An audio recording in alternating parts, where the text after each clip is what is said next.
supporting Microsoft at all. No. So, all right. So let me flip over to this screen. Y'all just speak up, because when I'm working my slideshow, I can't really see the meat very well. I would think that I had this figured out, but with one screen, I don't have it yet. So anyways, welcome everybody. Today we're going to talk about how language is acquired. I hit record. Look, I built in a timer or a little notification to make sure I hit record. As always, before we get started, if we have somebody who is doing a guest spot, they are volunteering their time and talent. If you have a question, stick it in the chat box. If you see a grammatical or cultural concern, just email it to me and I'll forward it on. We just don't want to embarrass anybody when they're giving up their time and talent stuff. Our plan for the year, we have the first meeting of the month is a CI strategy or kind of like professional development session. And then the second meeting of the month is where we get together and collaborate. And for those of you who tried to do it last month, I dropped the ball on that one. So we'll hopefully get that started this month on September 23rd.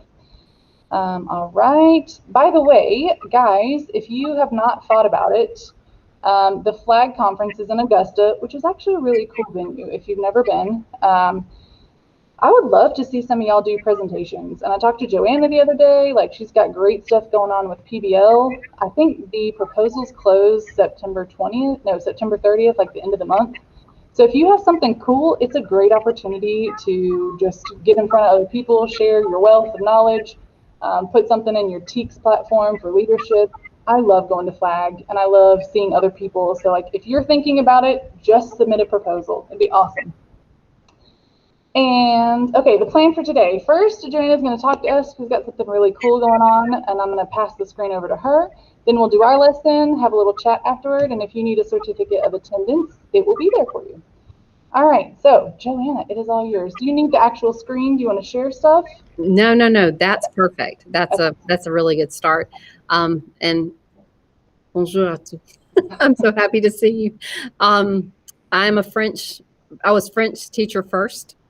I graduated from Auburn, and then I was in Alabama teaching. And then when I moved back to Georgia, I picked up Spanish. So I started learning Spanish when I was 30. And I'm in rural Georgia. So I'm all by myself in this area. A couple of years ago, just before the pandemic, I decided I was going to present at Flag. I had never done that before. So I made a plan to do it. I was very nervous. They accepted my proposal, and there were 7 people there. And so 7 people, but one of them was Patrick. And so he said, when I'm in the area, we'll come by and talk. And he did a few weeks later. And that's how he and I came up with this idea, this collaboration for the Jubilee International Symposium. Great big name, but that's just the name of my club. My foreign language club is Jubilee. So I named the symposium after that. I thought the symposium, I love the word, and I wanted a series of speakers just to get the conversation started. And we did meet with Habitat at the Global Village here in Americus. We had about 100 people who attended from all over Georgia. And Jenny Stepanek from the Maddie J.T. Stepanek Foundation spoke to us about peace initiatives. Because I'm at a charter school, we're able to do some things that are different. Service learning is part of our charter. So is project-based learning. Last year, we were not able to host the symposium in person. So we did it virtually, but we did it from the Jimmy Carter National Historic Site. And that's the Plains High School, because Sumter County is part of Plains. So the Carter family is, part of our community. I actually taught at that high school up in Sly County with his niece. So that was a wonderful way to bring in the community to the conversation. And he's always been an advocate for peace. So over the course of the day, we had about 200 people sign in for the symposium. And what we did is we had a morning of speakers, and we changed it to the afternoon platform where we had some breakout sessions so that world language teachers were able to have some sessions like what we're doing now. And like I said, there were about 200 people at different parts during the day. So we're going to call it a success. But today, what I'm going to tell you about is the third annual Jubilee Symposium, and we have collaborated with Georgia Southwestern State University and the Maddie J.T. Stepanek Foundation. But we're going to host this at GSW at the Storm Dome, and that's the great big Coliseum. It's the biggest place in Americas anyway. It's going to be Wednesday, October 6th, and that's what I'm here to do, is to invite you guys to be a part of it. Mr. Jose Perez is going to be our keynote speaker, and he is from the Board of Regents for the University System of Georgia. And I don't know if you've heard him speak before. Some of the Atlanta symposiums and conferences invite him to speak, but he's fantastic.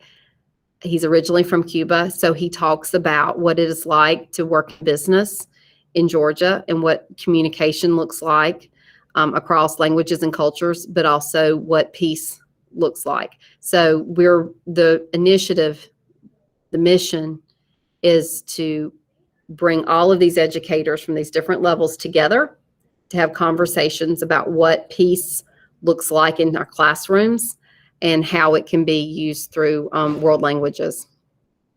So the mission is kind of to, bring these educators together and develop innovative initiatives, but we want it to include the public and private sectors, and we're fostering global citizenship. So it's free. The whole thing's free. And if you do decide that you feel safe enough to travel to Americas, then because we're going to do virtual and in person this year, lunch is covered for you. So we invite you to come and drink coffee and eat probably Chick-fil-A is what I'm thinking, what our donors are looking at. But we're looking at our global workforce needs, the importance of intercultural competence, and my big passion is service learning in the world language classroom. So we have lots of room to socially distance, and I just want our students to be creative and critical thinkers. We just want them to be prepared to communicate with diverse audiences. So please don't hesitate to contact me. We're going to share the link to sign up. You do have to sign up. And if you're not able to come to America, still sign up though for any of the virtual. That's the only way you're going to get the link, is if you go through and sign up for it. But if you have a class where you want Mr. Perez, if you want his speech, then I'll open that up to your class. It would be wonderful for International Skills Diplomacy. Since if you're looking for activities to bring into your classroom, then this would work really well for that. So you can have different classes coming through. I want to make sure so that if we register, I'm thinking for my whole department, we're not going to be able to leave and come down there. But so if we just had everybody, they could listen to his keynote, is what you were just saying. Listen to the keynote. You can come in and out of the other sessions. Okay. You pick and choose, if, I think Patrick will, everything will be recorded and uploaded later for those who've registered. So that's the best thing I can say, is to help us to get a sense of what our audience is going to look like, to have as many people registered as possible. And there is a spot in the registration, virtual or in person. And you'll put out an agenda, hopefully a little bit. Yes, we do have. We have Meredith White is going to be speaking. Kim Carter Fuller is also speaking again. Patrick will be presenting. I will be talking about service learning in the world language classroom, and Berta Delgadillo and then Claudia. And here's a funny thing. I don't know if you know Claudia. Do y'all know her, Elliot? She works with Berta a good bit. She is she's from Colombia, but I was the wedding planner for her. She got married in Americas, and then all these years later, she asked me to help, to help do the wedding, and all these years later, we come back around to be friends. And I haven't done that. That was not a career. I just did it like 2 times. So. That's awesome. And a different diversion from teaching that I don't think I've heard very much. We had 2 people in common who said, "Hey, call Joanna." And so she did. Nice. So it was a Spanish thing.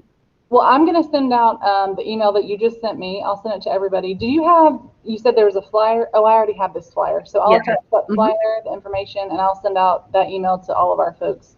by the time this thing gets over today. So Yes. thank you so much. And yes, and if you've never heard Jenny Stepanek, Dr. Stepanek speak about, you might remember Maddie from, he was, he passed away in 2004, but he was known as Oprah's kid, and he was in a wheelchair, muscular dystrophy, but he was a powerful influence on Carter, Oprah Winfrey, several just wonderful. Okay, cool. Wonderful initiative. So he passed away in 2004, but his mom has carried on his message.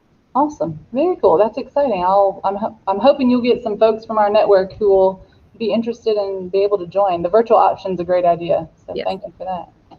All right. Are you sticking around for our whole lesson? Or are you? Yes, I am. Oh, well, feel free to correct if you see anything. So. Oh, no. That's why I went back to school. I'm telling you, yeah. So that's a good little segue into reminding y'all that all the stuff that we're sort of chatting about, I got it from that Comprehensible Classroom Acquisition Bootcamp.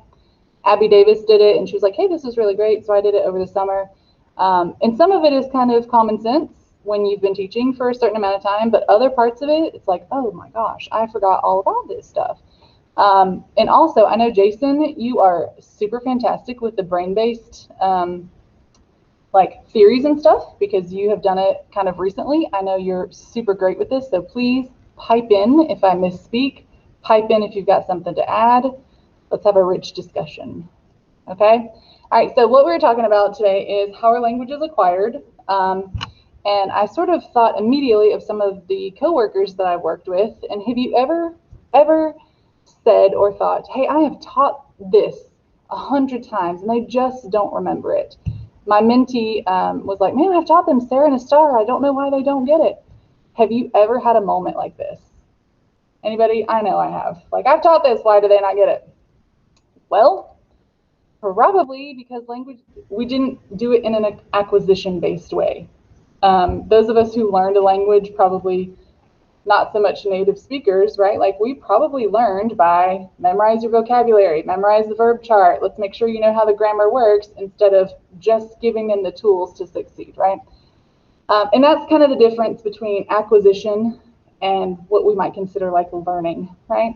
So what is the role of practice? Some of the big questions that I pulled out of this. What is the role of practice? And what is the role of explicit instruction, right? We are teachers. We are here to do instruction. Our kids are here to practice the language, right? Like, these are the things that we just assume.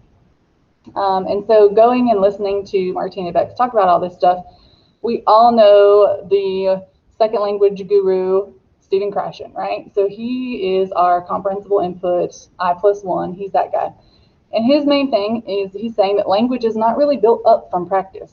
It's not like a sport. It is built up from consistent and constant comprehensible input.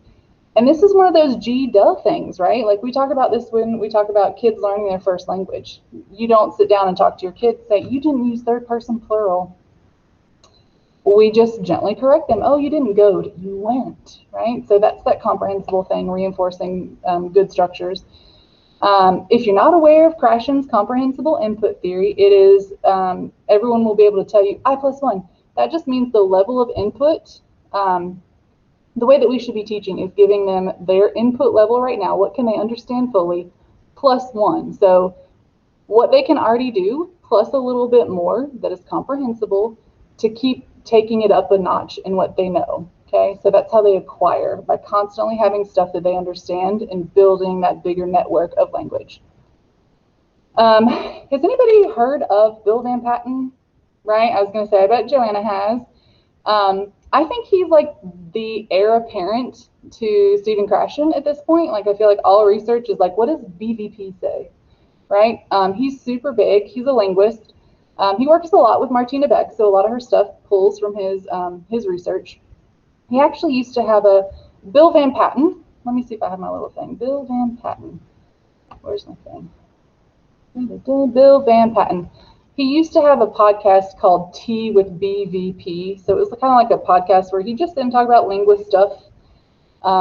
If you did Meredith White's Free, Fabulous, Fun, Flag, Friends, that whole series from last year, where she invited like a couple people each week. He was one of the first ones, and honestly, he was the first one that I tuned into because I was like, what is this BVP guy all about? He's fabulous. And so one of the things that he's known for, and that Martina Bex will sort of reemphasize if you go through any of her trainings, is this input processing model, right? So how do you go from having it in front of a kid to getting it into their head, right? So it starts, here's a picture of it. It starts with what you give the kids, that comprehensible input. Whatever you're giving them, their brain unconsciously is going to process it in one of two ways, right? So everything begins with that input. It's the eyes and the ears. You got to read and listen. And then it's going to go into their brain. They got to determine if they're going to keep it or chunk it, okay? So the yellow arrows on this slide are showing you this is information that we've decided, that your brain has unconsciously decided, I'm going to keep it. So if the brain can make that link between what it's receiving and what's already up here, because remember, our kids already have a language in their head. They're not building a network. Now we're trying to tap into the network that's there, okay? So if the kids can make the link between what you're putting in their eyes or in their ears, and the brain decides to keep it, which is also a subconscious involuntary process, the brain makes a mental representation, right? So it's a model in your head versus how it exists in real life. So once they've taken it in, then it can be part of what's in their brain so that they can get it back out. Okay, so that's option one. Like I'm gonna learn this. I'm gonna know it. I'm gonna acquire this. Option number two is if you're giving them this input and it's too much for their brains, meaning they cannot make a link between what you're giving them and what's in their head already, they're just not going to get it. Like the brain is saying, this is too much for me. Got to get it out. There's no way I'm keeping this. Okay. If it goes through that path, it's getting chunked. So imagine if you've taught 50 words, if they accepted 10 of them, that's 40 that they're not going to get. So that's sort of Bill Van Patten's input processing model in a very ineloquent way of stating it. Sorry, it's a little bit past my brain time right now.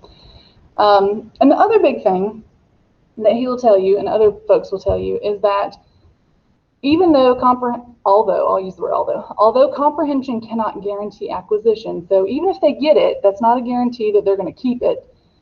Acquisition cannot happen if there's no comprehension. So if they get it, they may or may not keep it. But if they don't get it, there's no chance of them keeping it. And I think that is the thing that we struggle with, those of us who did not get trained with communicative or CI strategies, really, or those of us who are sort of in between grammar and CI. If they don't get something, they're not going to keep it. And that harkens back to that, but I've taught them Sarah and a star. Why have they not gotten it? Well, because we taught them to remember, and their memory's not going to last long. So I'm going to take a pause. What are we thinking? I see Jason is munching and scratching, and are we nervous? Are we like, oh my gosh, this feels like a class that I should have taken, and I've not remembered this? I was reading a lot about that. I told you I'm a big fan. And yes, I was reading about this 3R, reduce, reuse, recycle. Right. And how I agree with this. I already did that. Reduce the number of vocabulary. Just to use the vocabulary again, reuse it in a context that they comprehend the material. Absolutely agree. Love it. Love it. And I think you have hit on one of the things that I struggle with because my curriculum is very tied to a textbook. Well, what does a textbook do? They give you a list of 60 words per unit, and if you're on block schedule and you're moving this quickly, it's how do we expect students to know and understand 50 words, much less understand the grammatical structures to put them all together? So I think that's the big difference between the old grammar translation versus, and even the cognitive approach where let's just learn about language. And CI is you're going to, it feels so much less. You're like, wow, I'm not teaching as many words, but the kids are getting more of it. So, and I think Jason and I just had that conversation via text, right? Because you switched over to doing, we stole from Meredith Everyday IPA. And so Jason is playing with that. And we were both saying the other day that doing stuff like that really reduces the amount of content, but it increases the amount of exposure and engagement kids do in a language in all three modes. So I've been like looking at like how to like making mental notes for like later on, but like how to the list of vocabulary in in Vocess, like it's just massive. And I'm like, no, this is ridiculous. Like, no. right, that's like every textbook. You know, you flip to the back and it's 2 pages of vocabulary for the unit. That's right. Also, no, go for it. also I probably told you that before, that a few years ago, like maybe 6 years ago, I started doing this because I don't have a textbook. I require this notebook. I actually brought them from Ukraine this time, so they already have here. They need to write the vocabulary here and translation. They gather in this, they doing it because we don't have a textbook. And listen, this is just their, they love it because they already know even what page that word, because we don't do the alphabet order, nothing, but they know everything. There's some notes. Is that verb? Is that the adverb? Is that what gender is it? So they keep it. Plus, I want to tell you something else in my know-how. I'm going to next unit already prepare for the vocabulary for that unit. So my next unit is the family. They come in already. They know what is mother, father, son, daughter, friend, girlfriend. This some basic words. Then when they come to the new unit, they already not that overwhelmed with a bunch of new words. So then you can just jump with new words in a context, and it will be much easier for them. So that's what the vocabulary. I just so happy I don't have a textbook because I'm defining what to use, and I recycle them again. And believe me, this is great. Today, my students, Russian 3, they took a test, and I say it's open notes, open dictionary. They're supposed to write a dialogue, describe the picture, and write dialogue. I see maybe 5 or 6 students did not even open the dictionary. They were writing. I say, guys, I'm so happy. Even they are maybe grammatically not correct, but it's just because they have a lot of some words. Sometimes they ask me how to say that. I can help them with this because that's the word they need that in that conversation. Right. So that limited vocabulary is a key for the success. You're absolutely right. Right. Yeah. Cool. I would love to hear more about, because I've been thinking about how to do some like self created vocabulary stuff in here. I would love to hear more about that sometime. I'll tell you, my work for that last year, or every time I think I've started doing it, is called vocabulaire personnel. So here's what you got to know. What do you guys want to know? And then as y'all can tell behind my room, I love a poster, and I leave them up. Oh, there go the lights. And I leave them up so kids can use it because we have so much vocabulary. I don't think it's fair for them to have to know it all if they can use the posters. So I always make a vocabulaire poster, a personnel poster. So like today online, my kids were talking about activities. Well, none of them go skiing. None of them do that. What do they really want? I get on TikTok. I play with my friends. I sit at my house and sleep. I eat Takis. That's like your personal vocab. And it's really just if you're virtual, type it in, Jason. But I don't ever hold my kids accountable for those words. It's there for them to use if they want, and they know that the words I've given them, they got to know. So that might be a workaround for them. Okay, so let me push through here. And the other thing I think and I still struggle with this, y'all, accurate output. So what can the kids write and what can the kids say? Write and say. Comes when students have no holes in this mental representation, right? So they have a really good mental map of English, and now we're trying to lay over that in Spanish or Russian or French or whatever. But it's not nearly as well defined as what they have in English. So as those holes in the second language get filled, they can get more accurate output. Like Val was just saying, it's not always grammatically correct, but guess what? That's novice high. That's still intermediate low, intermediate mid. Like, communicate, not conjugate, is what I love to say. Communicative, this is all stuff from Bill Van Patten, by the way. So if you are interested in things that I'm sharing with you, it all came from his work. So he's a great resource. And I think he's written a couple books that are available at Actual. So communicative proficiency. That's how I know him from graduate school. Say that again. He was. I have to study him in graduate school, so that's why I was like, oh yeah, I know him. Yeah, a good review for my comps. Make this more rich than what I've gone. I know you're doing great. You don't need me. You're doing great. I mean, it's I'm just. it's you know, I think, you know, you can get technical with all the stuff that he puts out, but the way you're presenting it is just, it's comprehensible. You know, I don't have to think about it; just makes sense. And honestly, all of this came from my notes from that acquisition boot camp. Mm-hmm. And you know, this is my 12th year of teaching, so I'm not a brand new teacher, but I thought I really want some refreshers, and not just on best practices, but also like I need to equip myself with better knowledge of second language acquisition, because when you talk to an administrator who wants data, or an administrator who wants you to follow this thing, or what, you know, like what we do doesn't fit what other content area does. Mm-hmm. And so I have realized throughout my years of teaching, I have to know more to be a better advocate for my department. Mm-hmm. Because we very often fall prey to, well, I have to do this because the school told us to. Well, okay, that's great.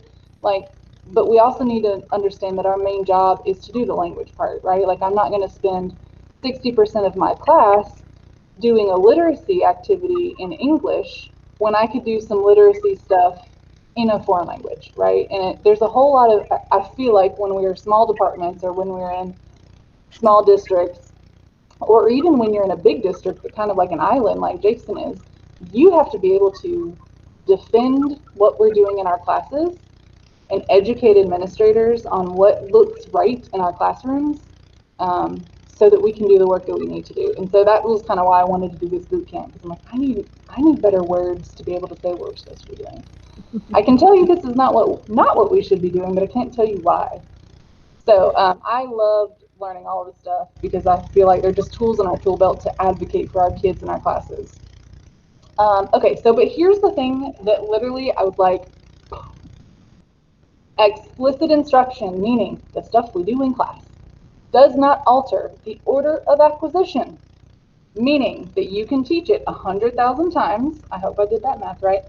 But that does not impact at what level the students are going to acquire. That is back to the, I taught Sarah and a star for like 2 weeks and they don't get it.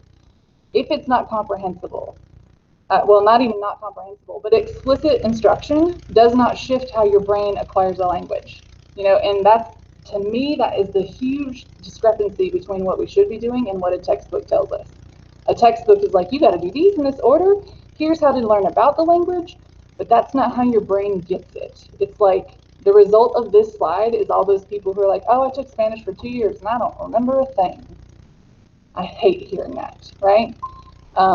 So I think, was that another slide?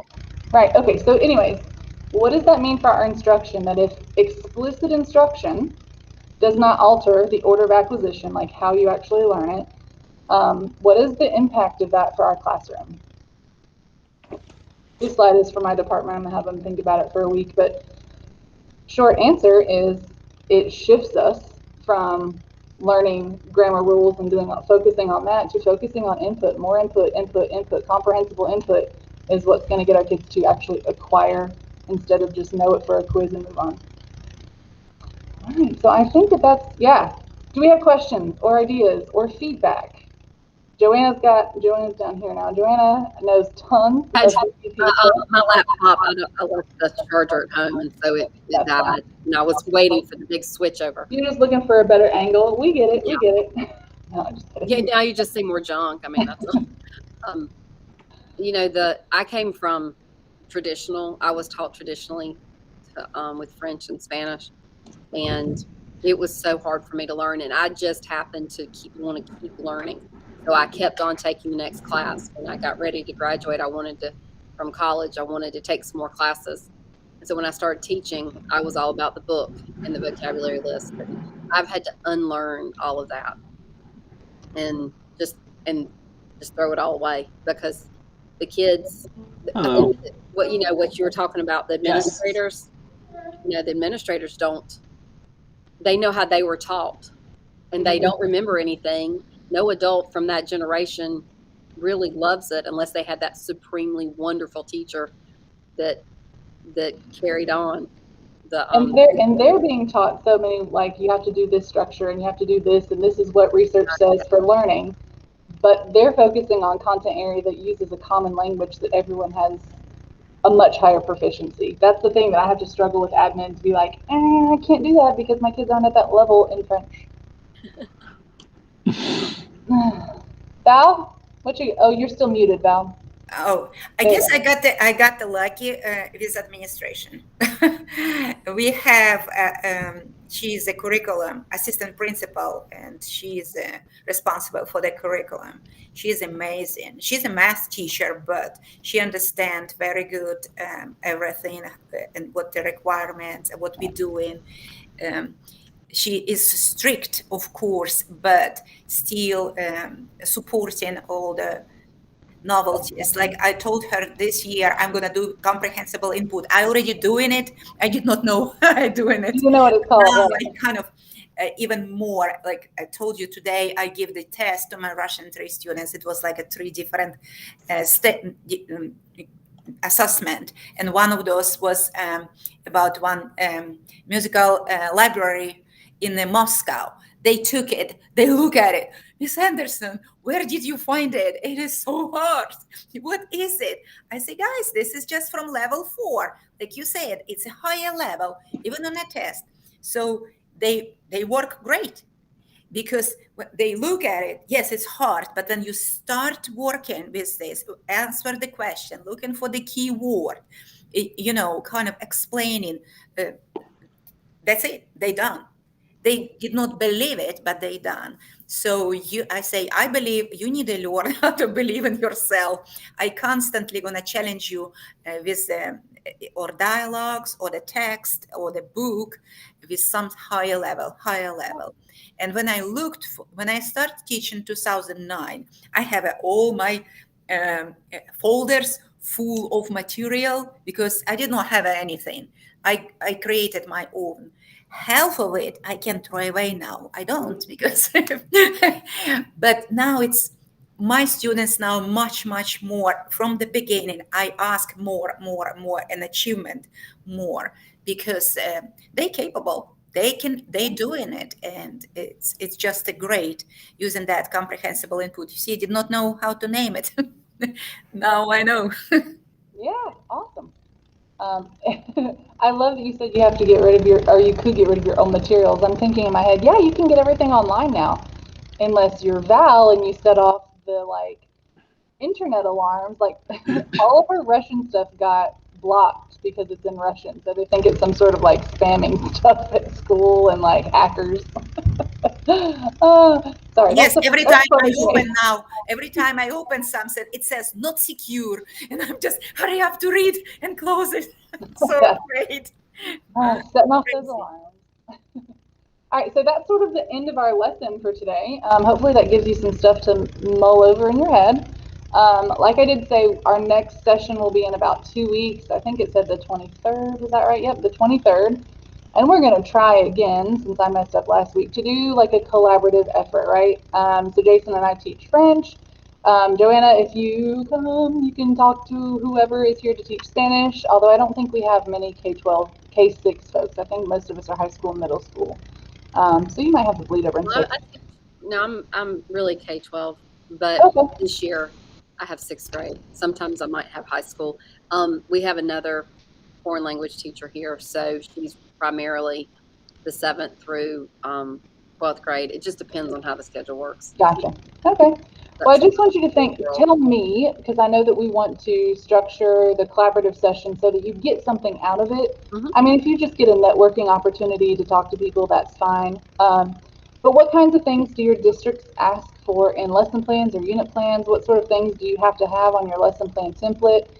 As we are collaborating, I would love to create some sort of artifacts that people could refer back to, like, hey, what did we talk about? What resource did we share? Just a wealth of sharing, because we don't get that in our smaller districts, I don't think. Jason's got a different story. But you really are just like an island off of a big island up there. You know, you kind of have one road in and out that maybe the drawbridge works that day. Um, but I just would love, because, you know, as a state, we don't have a whole lot of, we have a lot of disparate resources, I think. You've got this textbook, you've got this, we've got this plan. We have, what are sort of those key elements that you need to show to your district that we could talk about in a collaborative session, right? So when Spanish gets together, they can talk. When French gets together, because I don't know if, I'm sure y'all are very much like me, especially Val. My brain, oh look, here comes it now. Hey, just pardon the interruption, just to clarify, the email that was sent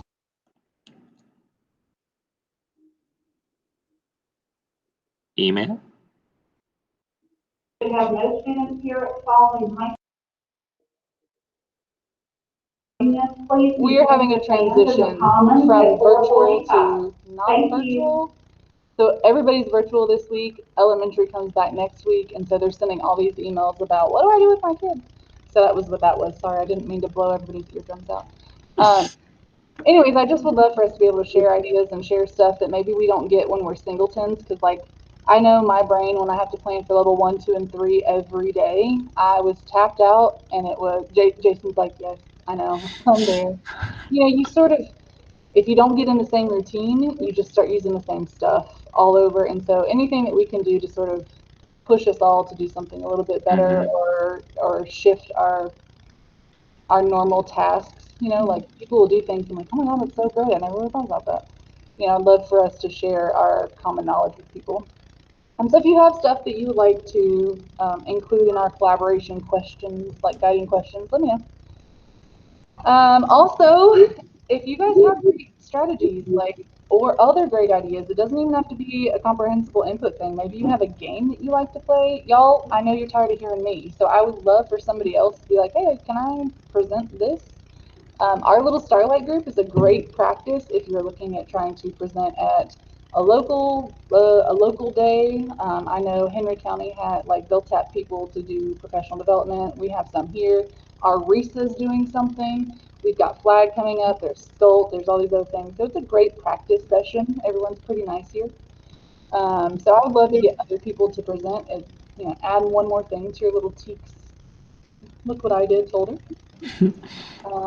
Also, the other thing, what do you guys, what do you need? Because I can start recruiting people. If you have ideas about, like, I really need help with doing this better, or how are other people doing this, y'all just shoot me an email, let me know, and I'll try to find someone who can come in and, like, address it, right? Like, I don't want our meetings to be like, oh my God, I have this one thing to do, and I'm not going to get anything out of it, because I hate those PDs, right?